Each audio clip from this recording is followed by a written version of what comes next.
Not even my security avalanche is making me feel better.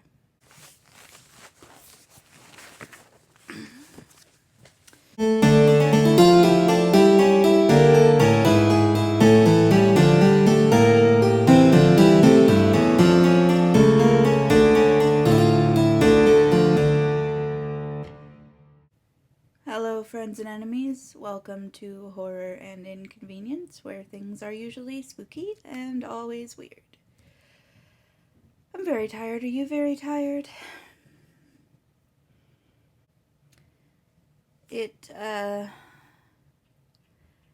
not exactly been a banner summer for human rights in the United States.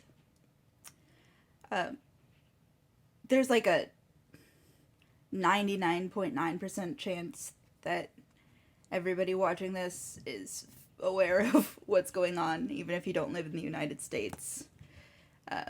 Blah blah blah, cultural hegemony, imperialism, etc., etc. Also, we're a very big country.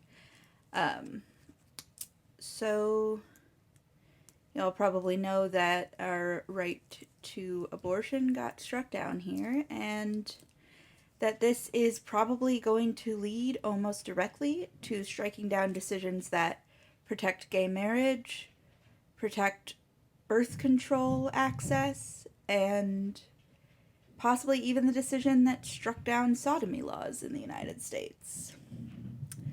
So, one of our justices, Clarence Thomas, who has kept his job for decades following getting let off on a sexual harassment charge with a very public trial in which it was very clearly substantiated, but it was the woman who he victimized and not him who lost her livelihood over it.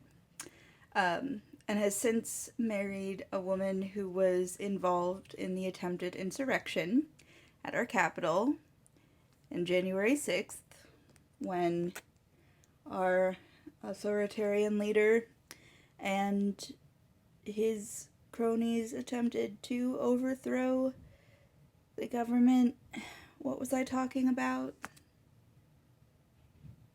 Clarence Thomas. His was the opinion that mentioned these other cases, and where this decision overturning the decision of Roe v. Wade, which is what protected abortion rights, past tense.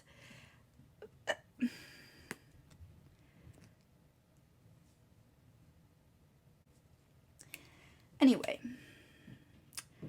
a lot of my Pride Month reading has been, pretty happy and blah blah blah, queer joy is important or whatever, but it just feels as though it is very quickly aged very poorly to be talking about all these cheerful books. So we are going to frame this as defiance.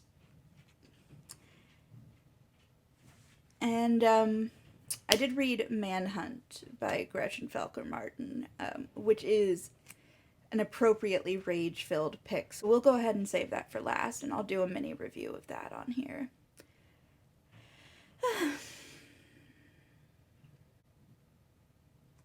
So this month I finished The Perks of Loving a Wallflower by Ridley. It's a Regency romance, but it's lesbians.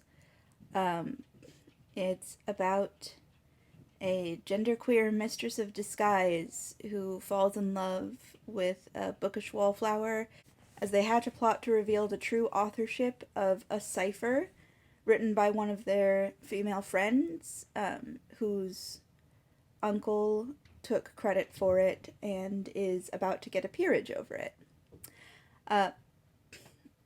It was nice. I liked it. It was funny in a lot of places. There's a sort of charming family of misfits at the center of this story.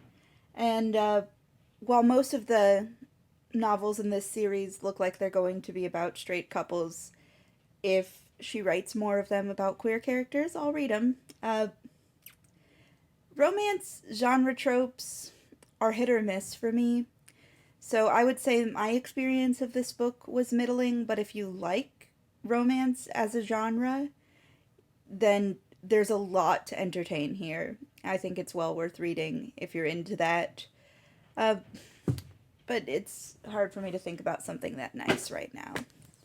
I finished the 3-volume manga series, Days of Love at Seagull Villa, about a 20-something woman whose best friend cheats on her with her fiance. So after the breakup of that engagement, she moves to the country to teach, it looks like middle school, and she moves into this inn run by this single 20-something woman who recently lost her parents and is now raising her toddler-aged baby sister as her own child. And then they fall in love. It's very nice. I liked it a lot. Very sweet story of found family and love, etc., etc. 3 volumes makes it a pretty easy series to handle. So if you like something that's a little more extended but doesn't go on for 30 volumes, Black Butler, then this is a good choice. But again, too happy. Let's move on. I was really looking forward to Epically Earnest, which came out this month. It's a modern, young adult, queer, well, it's a retelling of The Importance of Being Earnest, which was already a queer play, but this puts the queerness front and center. So it's a pretty straightforward retelling of the story. It replaces the main character of Jack Worthing with Jane Worthing, a teenage lesbian who was a social media sensation as an infant when she was found in a bag on a train and adopted. More or less an updated version of the premise of the play. Her best friend is Algie, who is barely changed from the character of Algie in the play. They each fall in love with somebody appropriately same sex. It's very cute, lots of fun one-liners, lots of theater references. I would kill to have had this as a teenager, but I didn't because of homophobia. It's good, it's funny, it has a lot of the same vibes that the Gossip Girl novels had when they came out, but instead of being a soap opera, it's a queer comedy. So it's nice. It's also very short. I read it in one day. Just an absolute popcorn book. You're not going to find a lot of representation in this, or it doesn't deal with a lot of deep issues, really. It's just a fluffy rom-com about rich kids, but it's pretty fun. Across a Field of Starlight was excellent. This is a YA graphic novel. It's a science fiction story. It's about the queer platonic relationship between two young non-binary people who meet as teenagers on a planet where one is doing ecological research on behalf of their commune and the other has crashed off of a ship that was fighting for the resistance to the big space empire. They develop a device through which they can communicate with each other and stay friends over the years. As the resistance fighter slowly comes to realize that militarization isn't a great answer to militarization, and ends up joining the commune, and they all try to find a different way forward together. There's also some interesting use of technology, a really innovative AI character, but it's all about community and choice and, alternative ways of living. It's fully automated luxury queer space communism, and I love that. This, despite being happy, is something that I think is going to have legs as we slip further into a dystopian reality. Because, well, that's what sci-fi does. It imagines alternatives, and we're going to need those more and more. I have some feelings about this one. Small Town Pride by Phil Stamper. This one just came out. It's a middle grade novel about a boy living in rural Ohio who becomes the first queer kid in his town to come out and decides, in defiance of his town's conservative culture, to have a pride festival there. I grew up in a small town in a rural area of Ohio, and when I was growing up, what happens in this book, for all of the prejudice and resistance that the main character faces, what happened in this book wasn't possible.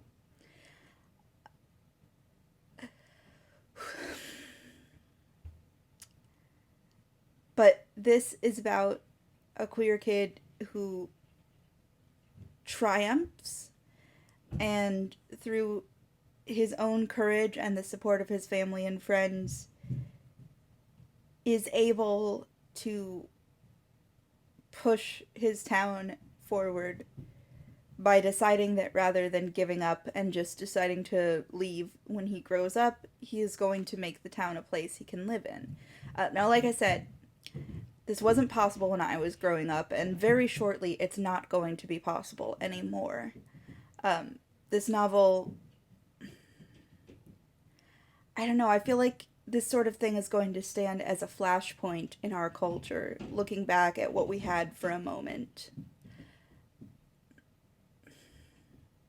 Phil Stamper writes primarily young adult books. I've heard that his books are all moving and thought-provoking like this, and I will probably be reading more of his in the future, but I think it will get harder and harder to read them. Primal Animals by Lynn Rubin was a really fun read. It's a thriller about an elite summer camp that actually has a cult going, and the main character falls in love with this girl at the summer camp, but she's also an outsider at the summer camp, and what does the cult want with her, etc., etc. I had a lot of fun with this one. It very much has a kind of summer blockbuster vibe. Really good one to just pick up and vibe with if you like something that's dark but still an easy read. I got this author's previous book, Trouble Girls, which is an updated retelling of Thelma and Louise, and I'm really looking forward to reading that, probably also this summer.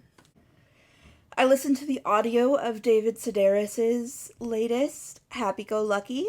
Growing up in an NPR family, I've heard a lot of David Sedaris readings. And as an adult, I actually did go through his whole bibliography and listen to his audio versions of all of his books of essays. The only things of his I haven't read are his short stories and diaries. I really enjoyed Happy Go Lucky. Sedaris is one of those people who stays consistent in the quality of his work, which is very rare. So what I can say about Happy Go Lucky is mostly what I can say about his other work. That it's funny because it leans into the absurd, and there's a certain dark, ghoulish joy that pervades it. Sedaris is not afraid to dig into tragic, uncomfortable, even sometimes frightening parts of life, and he's not afraid to find humor in them. But, you know, it's still, for the most part, appropriate. I mean, socially appropriate. He's too small to punch down. I love his work, and this one didn't disappoint me. Okay, now the 2 adult novels I read this month are the ones I really want to dig into here. Like I said, I'm about to review Manhunt, but first, I want to talk about Wrath Goddess Sing by Maya Deane. I was really looking forward to this one coming out. It is a new retelling of the Iliad, focusing on the character of Achilles, only in this case, Achilles is a trans woman. There's a lot to unpack here, and it's pretty hefty, as you can see, but an absolute page-turner. I read it in less than a week. So I'm going to go a little bit into what happens in this book. So if you want to go into this spoiler-free, because I think it just came out, so not a lot of people have read it as of yet. So if you want to go into this spoiler-free, then I would recommend skipping ahead to the part of the video where I'm holding up the next book. Basically, in order to live as herself, Achilles has fled her home and is living on Skyros, an island where, in this version of the mythology, trans women are accepted because the princess Deidamia is herself transgender. And this, so it sort of picks up in the part of the story of Achilles, where Achilles is hiding amongst the women. In the Odyssey, or in the Iliad, this happens because Achilles' mother doesn't want him to fight. But in this version, she's hiding from the expectations that she will detransition and live as a prince, which she would rather die than do. So when she discovers that Odysseus is looking for her, she is willing to kill herself rather than have to fight as a man. But the goddess Athena comes to her and says, well, I need you to fight in this war. So if you will live and fight, I will magically transition you, which is what happens. But of course, this comes at a massive cost because it's a Greek god. So that premise could have gone very badly, but it's handled with a lot of nuance. It talks about how Achilles' privilege has led her to separate herself from other queer people of less privilege, and how there's discomfort amongst her transgender friends when she is magically transitioned and doesn't understand the consequences that this has for the people around her who still have to live the life they've always lived. Basically, this story works because Achilles as a woman is still the same person. Achilles, in every version of the story worth its salt, is so dumb and so angry and impulsive, and yet so proud and so resistant to the bullshit of the world and the metaphysical realm that you can't help but root for them. They're sort of heroically resistant, and I think that's why Achilles works so well as a character for queer retellings. I mean, Achilles is queer in the original story. The Iliad is not shy about telling us that, but for our purposes, queer retellings, because people who aren't queer generally don't know that Greek mythology was. So there's a lot to like. From what little discourse I have been able to find on this book, because like I said, it hasn't made the rounds yet, really. But what I have been able to find, a lot of people are angry because it makes major changes to the story of the Iliad. It'd be boring if it didn't. It is absolutely wild that the Trojan War in this story actually only occurs over the course of 1 year. Which, honestly, the fact that putting a woman in charge of the fighting uh, shaves it down to 1/10 of the time makes sense. There's some really bold choices taken in this story. Uh, I mean, I knew that it wasn't going to be a typical Iliad retelling when they made it to Troy with Iphigenia still alive and in tow. Uh, Achilles sleeps with Agamemnon, which is weird, but okay, alright. There's one person in the whole world who likes Agamemnon, and it's Maya Deane. Fine. Fine. There's a big chunk of this story that takes place in ancient Egypt. Sure. Yeah, apparently Akhenaten and Nefertiti had a transgender wife who was a witch. Why not? Uh, I think a lot of the early criticism I've seen of this book also revolves around the character of Helen, who is put forth as this kind of personification of the apple of discord from the myths. She is the golden apple around which all conflict converges. This is a pseudo original character in the cosmology from Maya Deane. And it's an interesting concept, but I was promised a lot more toxic homoeroticism between Helen and Achilles than I got, and I'm still a little mad about that.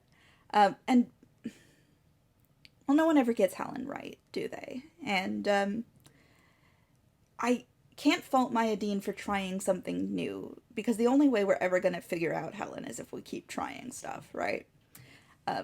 So falls a little flat in some places, but it's the boldest take on the Iliad I've ever read, and I think it gets points for that, because it's an epic. You have to make bold decisions to make it worth rereading.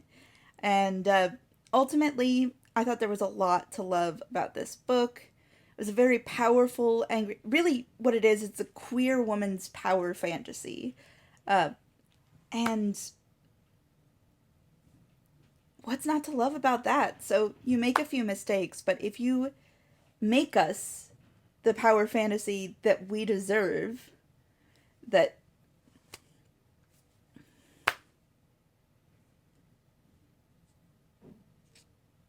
it's good. It's a good trend, and people should keep trying to do this. And I'll read another Maya Deane book. Finally, the buzzy book of right now, Manhunt by Gretchen Felker-Martin. By the way, I don't know if anybody else just flips to the back and gets crushes on the author photos of the author of every single book they like, but I have a crush. So Manhunt, as you've probably heard by now, if you're on BookTube at all, Manhunt is a post-apocalyptic extreme horror novel about a world in which anyone with enough testosterone in their system has turned into a kind of rabid beast. Not quite a zombie, they're alive, but they don't feel as much pain. There are horrific bodily changes, and they become creatures of pure aggression and animal instinct. So it feels a lot like a zombie story in a lot of ways.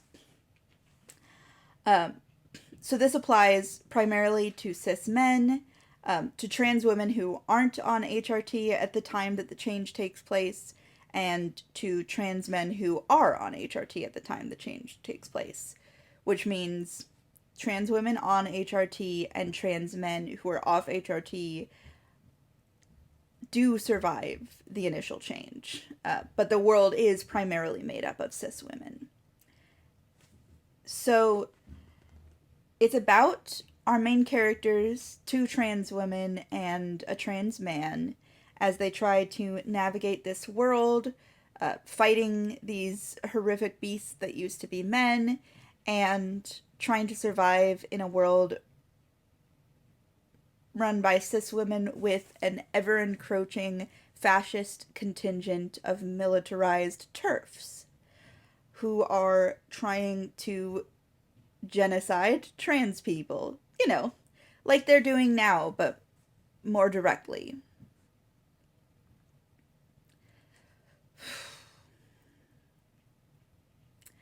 So,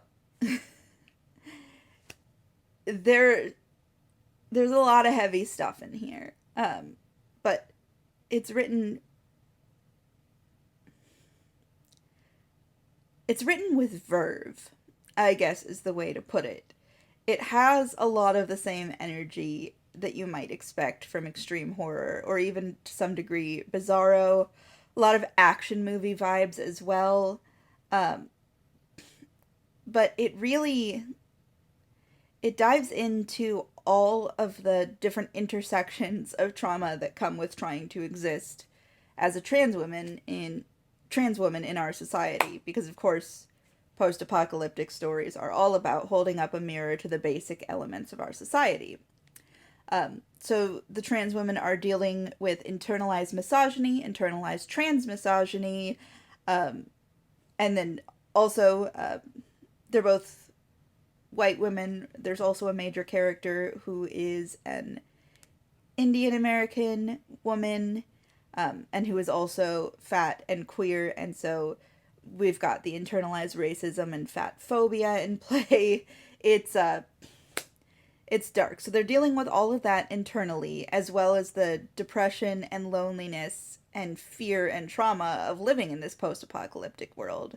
Plus, the TERFs trying to literally kill them, and cis women who aren't technically TERFs but are willing to exploit them for their own means. There's a really funny section in the middle of the book where they go into a bunker owned by a young, like 20-something, uber-rich girl who sees people as her playthings and tries to conform the world to what she wants it to be. It's the kind of sly satirical horror that really applies to me in the middle section there. For all that it's gore-forward extreme horror, I really think that this book does deal in psychological and social nuance. And everyone's been talking about the one paragraph where they describe how J.K. Rowling died in this alternate universe. The Jessie Gender video on this book is great if you want to dig into what's going on with that discourse. It's a one paragraph funny joke where J.K. Rowling pulls a Mask of the Red Death and shuts herself up in the castle. Just a throwaway moment, really. I thought it was funny.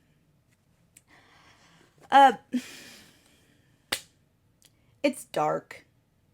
This book will make you feel bad. In fact, another horror author, April Daniels, calls it the feel-bad classic of the decade. I would have to agree with them. This did make me feel bad, but I'm never going to forget it, and it's going to be relevant for a long time to come.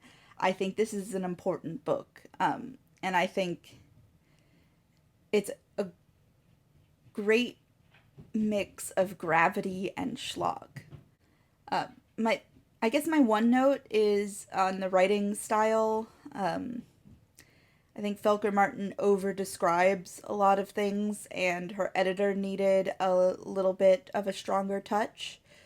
But that can be fixed by continuing to write. Continue to write excellent books that I read, and eventually you'll figure out how not to do that. And that'll be fine. Everything's fine.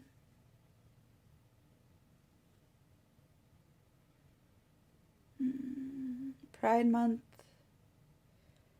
Reading wrap up.